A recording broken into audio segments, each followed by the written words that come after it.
মারিতা। আসসালামু আলাইকুম তালুই সাহেব, কেমন আছেন? ওয়ালাইকুম সালাম, আছি ভালো। ভাবি দেখো কে আইছে। আব্বা তুমি আজকে একটা ফোন দিয়ে আসবে না? আচ্ছা তুমি এক কাজ করো, আপাকে ঘরে নিয়ে পাকা দিয়ে থাক, আমি এখানে বসতে আসিনি, যে কথাটা বলতে আসছি সেটা আগে বলি। তুমি তো বাড়িতে আসছো কোরবানির ঈদ করার জন্য, আমি চাই এবারে কোরবানির ঈদ তুমি আমাদের বাড়িতে করো।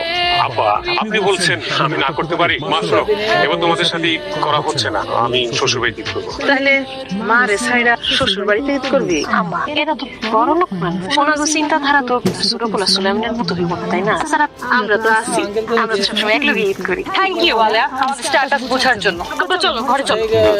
4 महीने के लिए। কি রে বাদান, কই যাইতাছস তোরা? বয়স হয়েছে তো তোমার, স্মৃতিশক্তি সব লোককে। গতকালকে বললাম না শ্বশুর বাড়িতে যাব, এবারে ঈদটা আমি ওইখানে করব, এখনই ভুলে বসে আছো? তাইলে তোরা চিন্তা কইরাই ফেলাইছস যে শ্বশুর বাড়িতে গিয়া কুরবানির ঈদটা করবি। আম্মা ওকে একবারে চলে যাচ্ছে নাকি কোনোদিন আসবে নাকি আপনি মরে যাবে? ভাবি এটা তুমি কেমন কথা কইলে?